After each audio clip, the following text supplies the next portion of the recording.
Hey, welcome to the channel, everybody. My name is 80 Canadian, and I hope you're doing well. So first off, I just want to thank everyone who checked out my last video. It's really cool of you. Well over 6,000 views and counting, so a big thank you for that. Secondly, a big thank you to everyone who joined my second channel. If you're wondering how to support my efforts here, or if you want to donate to my efforts, then go check out my other channel. That's the best way to support me. This channel here is not monetized and never going to be. YouTube made that very clear. So yeah, if that's something you're looking to do, just check out the link in the description. So if you're new here, this is how it works. We check out a series of clips, and when the series of clips is over, I'll be giving my opinion. So let's just dive into it and see what we got today, guys. We are live. Y'all, people are finding out there are NPCs, y'all. This is crazy. These are two sisters. This one over here, she has no inner dialogue, no inner thought. She can't see things in her mind's eye, but this one can kind of see things. You know, she's not all the way there, but this one over here, she sees absolutely nothing. She can't imagine anything. Okay, the people want to know, can you physically imagine, like if I say imagine a pink horse, can you see it? Yeah. You can physically see it? Yeah. Yes, but my sister can't. We had this conversation. I can visualize, but she can't. You can... But you can't see it. No! Oh. You Well, can like- see it? Can you see if I, like, Nilo wearing a tutu? Yeah.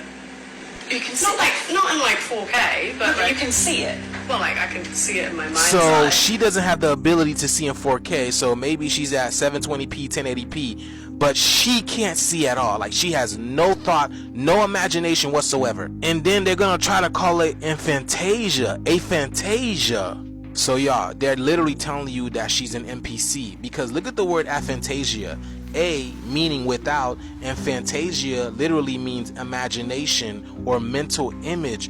Yo, that's scary. I mean, y'all. look at her eyes. It's crazy because she has glasses, but she can't see or imagination or imagine anything, right? That's ironic. So aphantasia literally means see a phanta, see a phantom, see a ghost, see a NPC. Because look at this, aphantasia gives you the same as six ether, the demiurge, and non-player, like a non-player character. Oh my goodness, y'all, they're literally telling you that she's literally an NPC. And if you don't know who the demiurge is basically the creator of this illusionary world, who created these illusionary people. And obviously, that's one, she has no mental process. Just like they told y'all and They Live, man. You see what I'm saying? Look at that, y'all. They live. Oh my goodness, y'all. Sometimes y'all gotta slow down the videos and pause them and see what is really going on. Cause don't that look like a... Oh my goodness. Let me know down in the comments below, y'all. The shift is here. Let's continue to get it. Peace You in. can't visualize it. No, it's like, just like a thought. But I can't see it. Like, I can't like... Okay, me and my sister talk about this, and Oh. she says it's like because she can't, and she says she like describes it to herself. Yeah, that's what I do. What? No, I just imagine. Yeah, this is wild to me. We got to go a little bit deeper on this.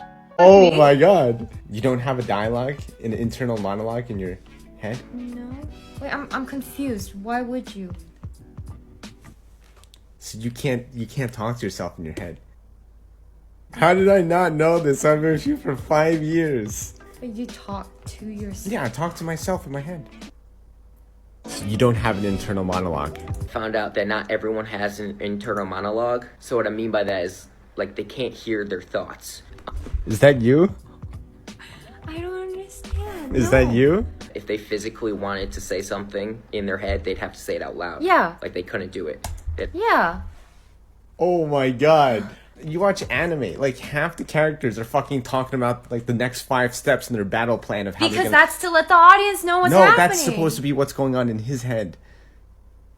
I don't know what's happening. Alright guys, this whole video is just about the fact that Gene does not have an internal monologue. I'm so confused. I could look at myself in the mirror, talk Right. in my head without opening my mouth. You physically can't do that.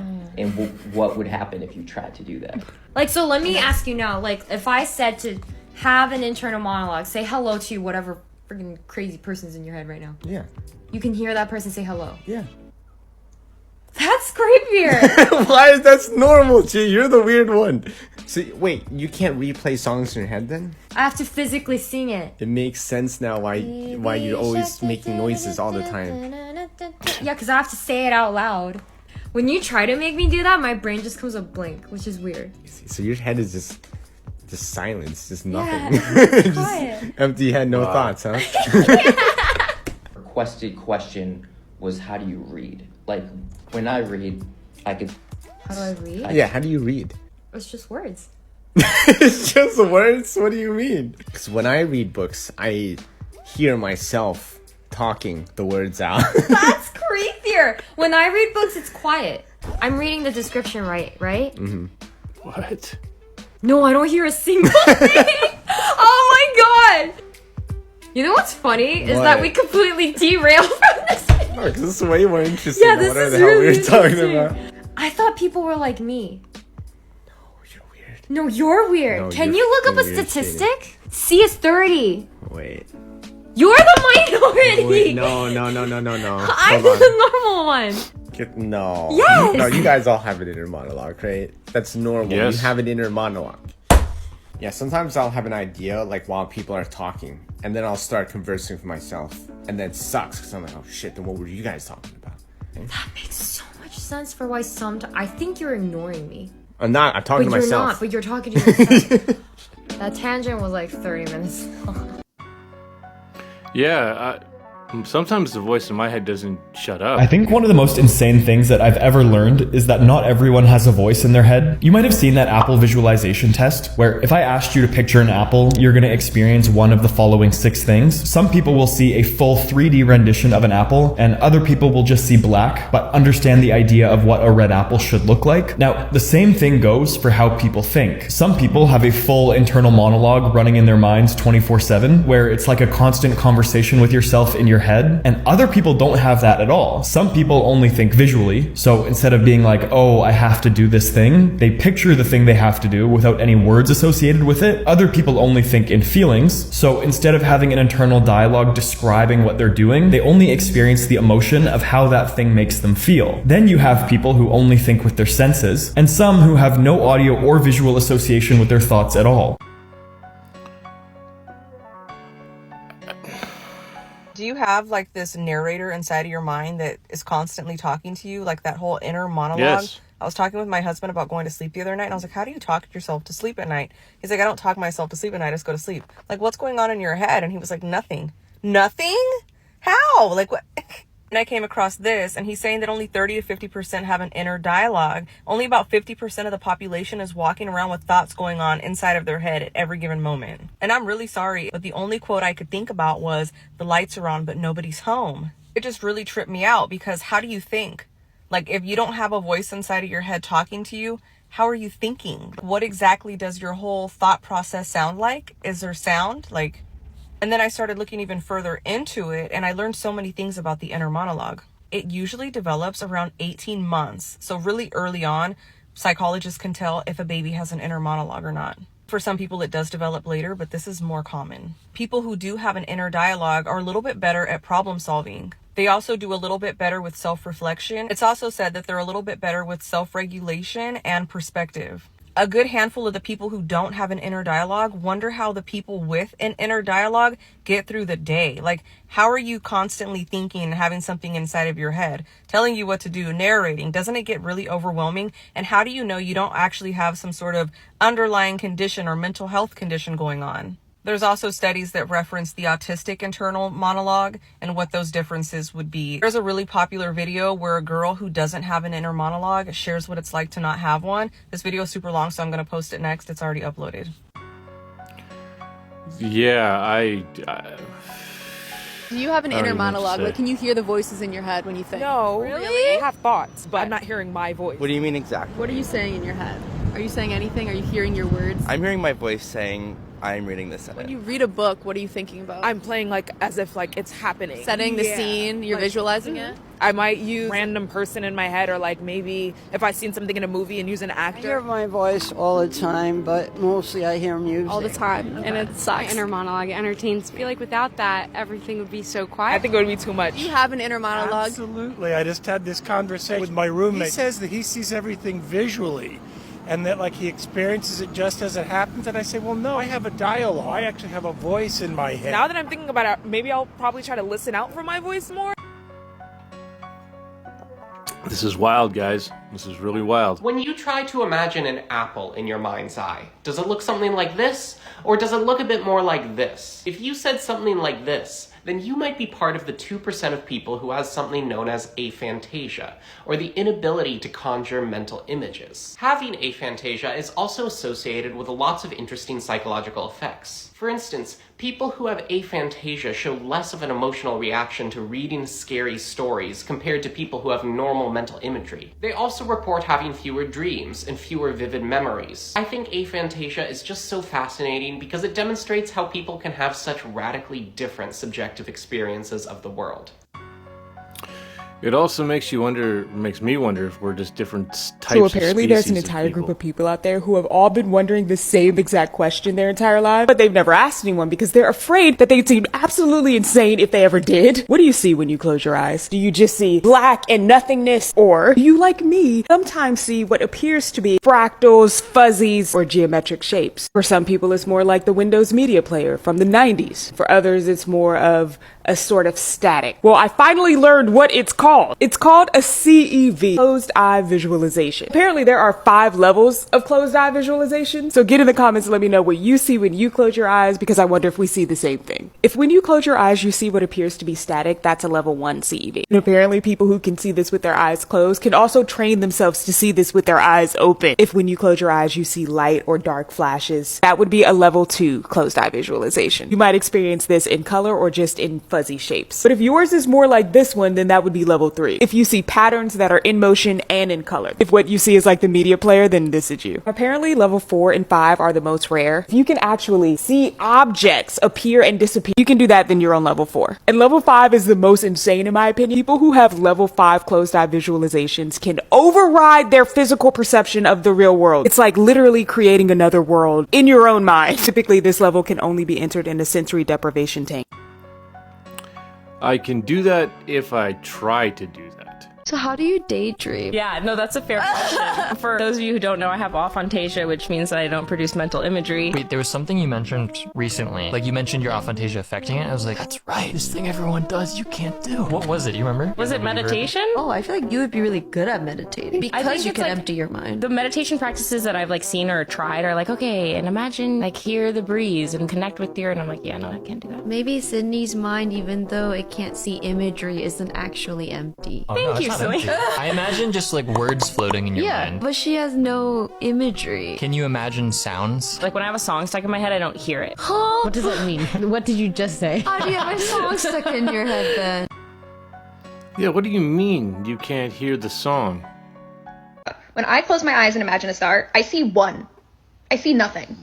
And apparently, this is honestly one of my favorite conversations to have with people, because I think it's so interesting that when we talk about the concept of imagination, we're not all talking about the same thing. Like if someone were to ask me to picture a star, I can picture it any color. I can picture it up in the sky, in my hand, with a face, dancing. I can picture anything. I have the opposite of aphantasia, hyperphantasia. So for example, if I'm reading a book, it's like the words disappear and I start seeing a movie in my head, which is why book to movie adaptations tend to be really difficult for me. And I've just recently learned that there are people that just see and comprehend the words, or if you tell them to visualize something, they're visualizing a memory that they have or a feeling of a memory. They're not actually seeing it. And it's so fascinating to me. It's wild to me because, I pictured a movie with voices. Why do some people see their memories in Ultra HD? It's called hyperphantasia. And it's like a superpower for your mind. Hyperphantasia is the ability to create extremely vivid mental images. Imagine closing your eyes and seeing every detail of a sunset, from the colors to the tiniest clouds. People with hyperphantasia don't just remember their dreams, they live them. They can recall memories like they're watching a high-definition movie. It's like having a cinema in your brain. But it's not all fun and games. Sometimes it means reliving bad memories just as vividly. So, do you have hyperphantasia? Yes. Think about the last time you imagined something. Was it like a picture-perfect photo, or more like a sketch? If it's the former, congrats, you might just have this amazing superpower. Want to know more about how our brains work? Comment below if you have hyperphantasia or know someone that does. And don't forget to follow for more fascinating insights. Stay tuned for more. Yeah, I have hyperphantasia, 100%. My visualization is on point. I have hyperphantasia, which is when your mind has extremely vivid mental imagery, and my memories are saved in like visual format, and they're so realistic that it's like I'm watching a movie. But not only is it through my perspective, but my mind can fill in the blanks and make like a 360 image of it, so I can see it through like a third party or a bird's eye view perspective as well. But a problem that I experience because of having this is that I get a lot of false memories because other people tell me stories and my mind is able to like create an image and a video of what they're telling me, and it's so realistic that sometimes my mind categorizes it as my own memory and not someone else's story that they told me. I've never met anybody else that experiences this. I know hyperphantasia is more common in neurodivergent people, and I am autistic, ADHD, and dyslexic, so I don't know if that has anything to do with it, but yeah. Yeah, I don't get the false memories at all, but that's wild. If your answer to those two questions were yes, then congratulations, you have an internal monologue or inner voice, at least some of the time, the silent production of words in one's mind. Why do some people have inner speech? Well, we don't really know. There's a theory that it helps us simulate or process thoughts or actions before we actually carry them out. And why do some people not even have an inner voice? Again, we don't know. One of the many mysteries of the mind. If you don't have an inner voice, there's a good chance you experience images, emotions, and sensations instead. For example, deaf people tend to experience their inner voice visually. Instead of hearing an inner voice, their inner language might be visualizing lip movements or hand signs. Huh. That's very interesting.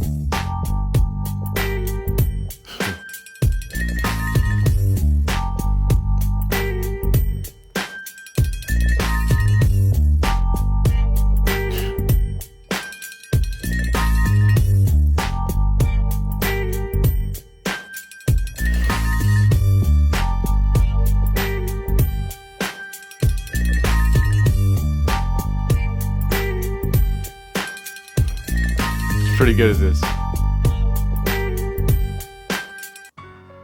You know, and that's sometimes what it feels like to me, is just walking around with a bunch of NPCs. Last video went viral talking about this very strange concept called backdrop people. This is the concept that there are some humans that don't have souls. These would be energetic beings here to help create this human drama. Kind of like extras in a movie or NPCs in a video game. And I got a lot of comments like this. How do we know that we're not backdrop people? Or people saying that their ex-husband was a backdrop person. So how do we make sense of all of this? This concept came out twice in 2 of Dolores Cannon's different hypnosis research studies. She put people into this hypnotic trance-like state, and they would describe the concept of backdrop person, both very similar to each other. This was in her books, the Convoluted Universe series, book 4 and book 5. I should preface this by saying that all of creation, everything, all of this is all a singular thing, a singular consciousness, all expressing it outward, whether it's souls or NPCs. It's all sacred. So let's take a step back and ask, what is a soul? So according to the hypnosis research of Dolores Cannon, Dr. Michael Newton, Dr. Brian Weiss, and many others,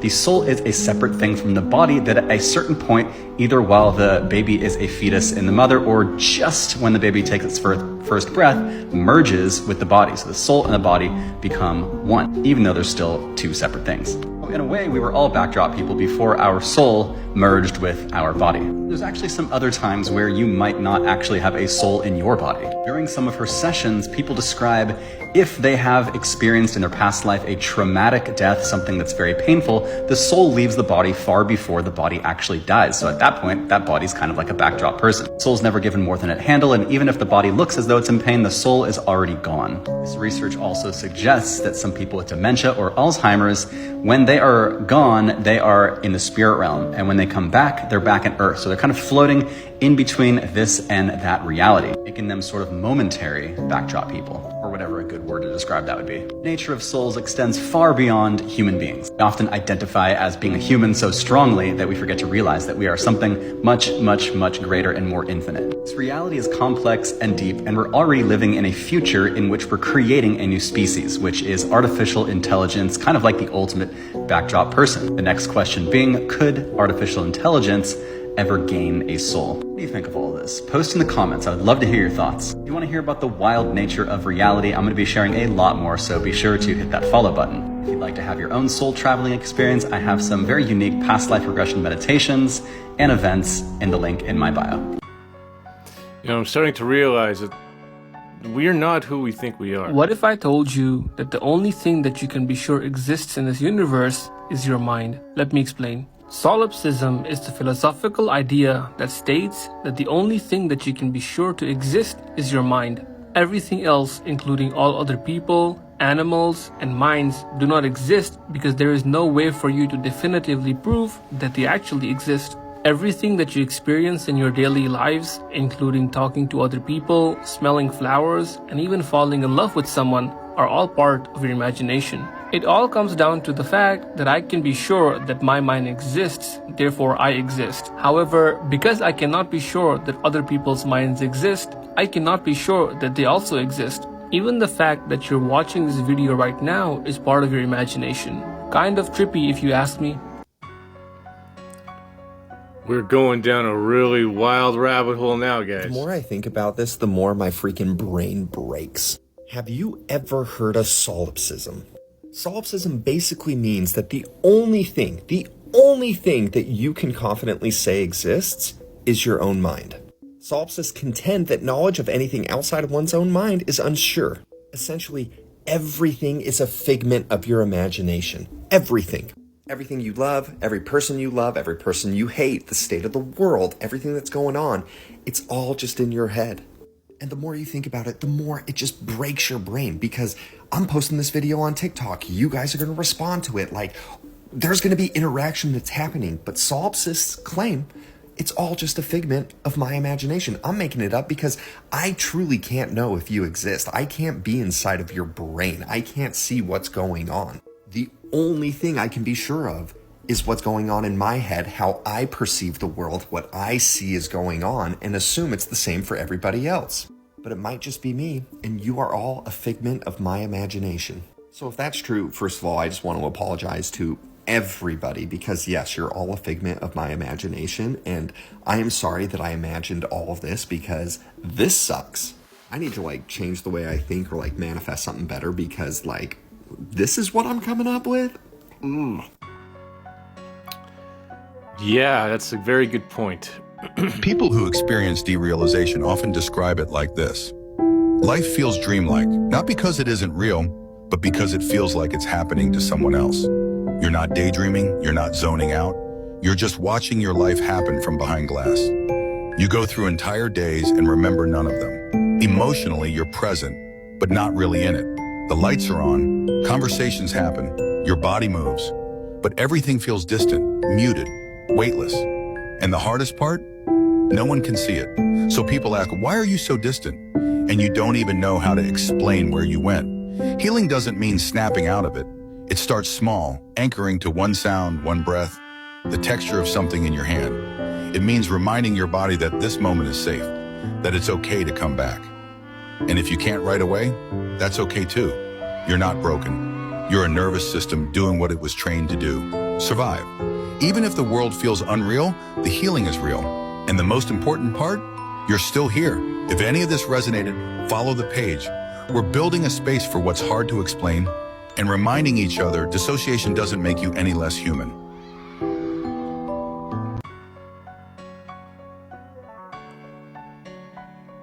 Derealization is one of the most terrifying mental illnesses in the world. Symptoms of this illness include feeling unreal, feeling detached from your body as if you're watching your life play out in front of you as a movie. You're essentially stuck in a permanent bad high, and it's absolutely terrifying. I know because I dealt with it for 3 years. And if you're feeling the symptoms, I'm here to tell you it's actually a very simple fix. You are not losing your mind, you're not going crazy. All you're feeling is an uncommon symptom of anxiety. What's happening is your body is stuck in a fight or flight response. You're scared of feeling unreal, so your body's trying to detach you from that feeling by exacerbating those feelings. I know that sounds really complicated, but basically what I'm telling you is by fearing the feeling, you are only exacerbating the situation. So the next time you feel these symptoms, all you need to do is lean into them and breathe through them. Recognize that you are okay, you're not losing your mind. Once your mind starts to not fear these feelings anymore, you'll see them go away. So kind of like when someone goes through something traumatic and they can't remember it. Anxious people will often say that sometimes they feel like the world isn't real anymore, or they feel like they're not real anymore. That's an actual anxiety symptom. It's incredibly common, and we call it depersonalization or derealization. Sometimes you might hear it called DPDR for short. When you experience depersonalization or derealization, suddenly either you don't feel quite real anymore, or you feel weird, or you feel detached from your own self. You might look in the mirror and really kind of feel strange about what you see looking back at you, or you might look down at your hands and have a hard time sort of recognizing them, or you might feel like you're detached from your body. And when you look around you, the world just seems off, like there's a pane of glass between you and it, and it's not real anymore, and you can't connect to it. Sounds are strange, colors are strange, smells are strange. This is really, really common. It's very scary and it's very disturbing, but it's also not dangerous. Many anxious people experience this and mistakenly become afraid of that sensation because they interpret it as a sign that they are slipping away, disintegrating, losing themselves, dying, or maybe having a psychotic break or losing their sanity. But that's not what that is. It's just another symptom of anxiety. And down the road, we'll talk about it more. But if you are frantically trying to make that go away when it happens, you may actually be making it worse. And then you're learning to be really afraid of the next time it happens, even though it never really hurts you. So that's DPDR in a nutshell. It feels really bad, really scary, and really disturbing. But I promise, it's not dangerous. You'll be okay. It's wild what the mind is capable of. I've never experienced this myself, but I understand You know it. the term NPC is a clinical condition? Let me tell you about it. I say this later because there's science to it and there's something that can help you with it as well. So the first thing you need to understand is that this condition affects between 50 to 70% of people. And this condition is called aphantasia. But what does it do? I'm going to tell you. So chances are if you're watching this video, you are probably conscious. Conscious just means that there's two versions of you that you're trying to navigate. The version of you that you've built in life thus far and the version of you that is aware of the life that you've built thus far. And this is done through either visualization or internal dialogue in your brain. For example, we should go out and get drunk with the boys this weekend. No, because I'm focused on elevation, personal growth, and helping other people. This is the positive internal dialogue you should be trying to develop. Now, this is where aphantasia is spooky. Aphantasia affects up to 70% of the world, and it's people who don't have an internal dialogue, or the ability to picture stuff in their mind's eye. So for example, if you were to ask them a question, they wouldn't know the answer if they pictured it in their head. They just use the experience that they've had in their life to pick out the answer from their logical brain. Their brain just connects a bunch of dots together and then just goes, that's the answer. Whereas other people may have the ability to actually think about these and apply some abstract concept. And this is the divide. We have to be aware that NPCs aren't doing anything wrong. They've just had a bunch of people and things in their life tell them that they need to act, behave, and do certain things. And as a result of that, all of those things are now unconsciously driving their decision-making process. They're not even thinking about doing this stuff. This is happening on autopilot. And even though you are awake and aware, this could still happen to you and you could become NPC. Here are some of the reasons why people don't have internal dialogue. MRI scans show if you have reduced brain activity, your brain just won't want to work as hard. Why does it need to talk or picture stuff?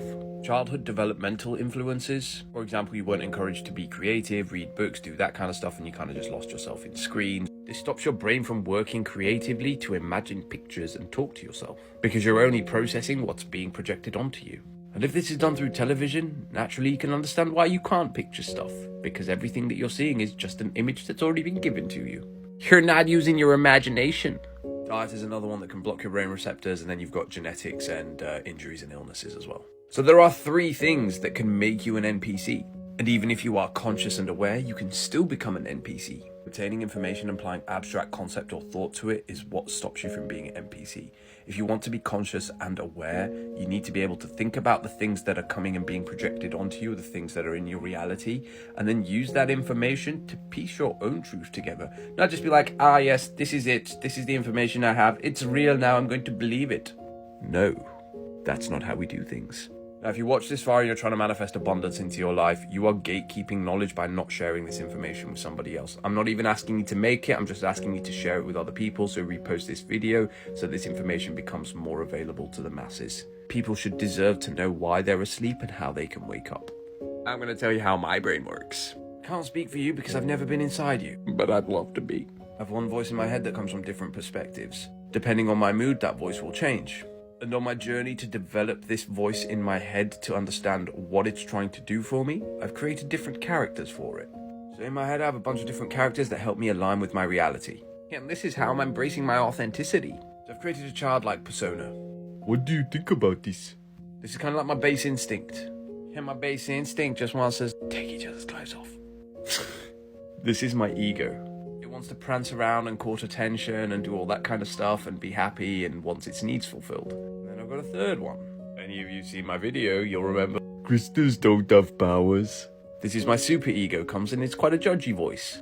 And this is the psychology of the self and how I'm making friends with every part of the personality that I've built throughout my life. Because now I have these three individual voices that tell me this does this does that does the other. I can then come in and process all that information. That's my intellect. And then I figure out how I'm going to use that information to serve myself, everybody else, and the planet.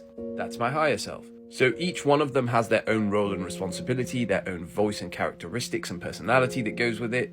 And then on top of that, I can picture everything as well. So if I'm trying to manifest, I will talk to myself, then I get to a point where I'm still, and then once I'm still, I can picture things. And once I picture things, I know what it's going to look like, and once I know what it looks like, I can actually go and do it.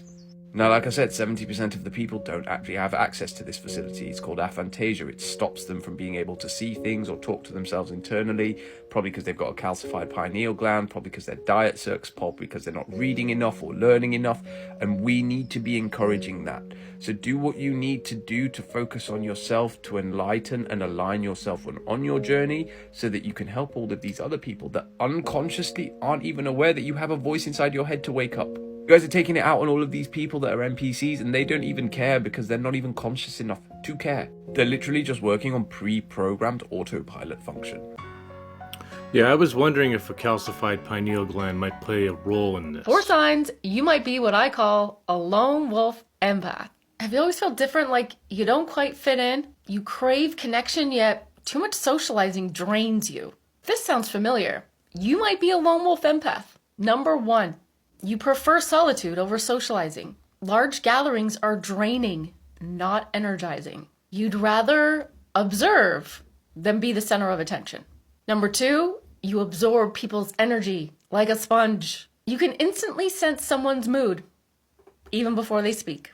And being around certain people can be physically exhausting. Crowds, loud spaces, fake energy will have you turning the other way. Number 3, you have a small but deep inner circle. You don't have surface level friends. It's all or nothing. You'd rather have one deep convo than 100 surface level small talks. Number 4, you're extremely independent, but you crave understanding. You really don't like asking for help. You'd rather figure it out on your own. You do long for connection, but only with people who actually get you. People might think you're cold or distant, but in reality, you're selective. It's a very good way of putting it, and that's pretty much me in a nutshell. Psychology shows that people with high emotional intelligence often experience deeper loneliness, not because they lack connection, but because they're burdened with insight most people refer to as the curse of knowledge.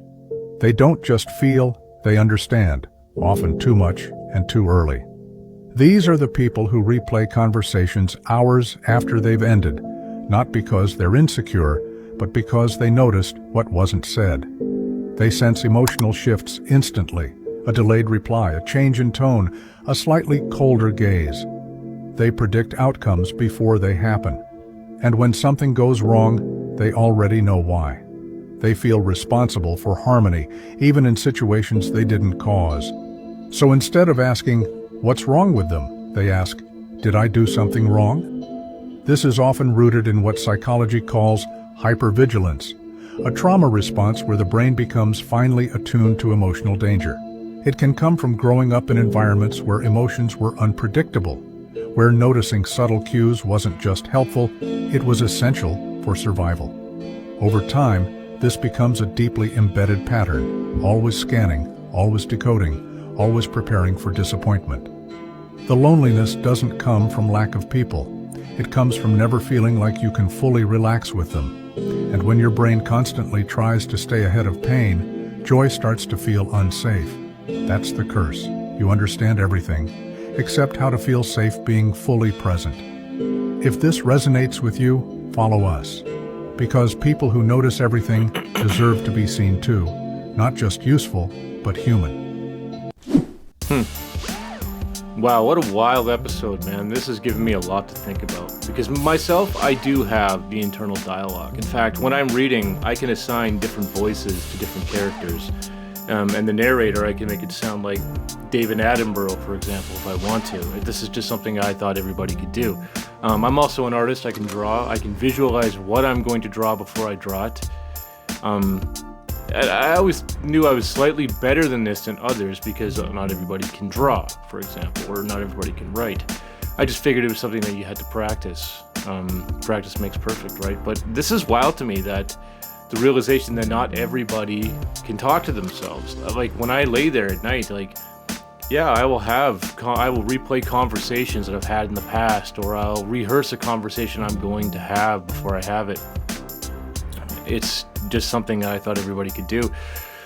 This is a wild one, guys. I don't really have much to say on it because I have to think about this for a little bit, but I want to know in the comments, where are you at with all of this? Where did you fall? Do you have the internal monologue? Do you have hyperphantasia? You know, because I can visualize anything, like a past event is clear as day. As long as it was fairly recent, you know, I can picture it vividly, very, very vividly. But yeah, I have a very clear mind's eye. So yeah, let me know in the comments, guys, what you think about the episode and where you at. So I'll see you in the next one. But until then, 80 Canadian, signing off.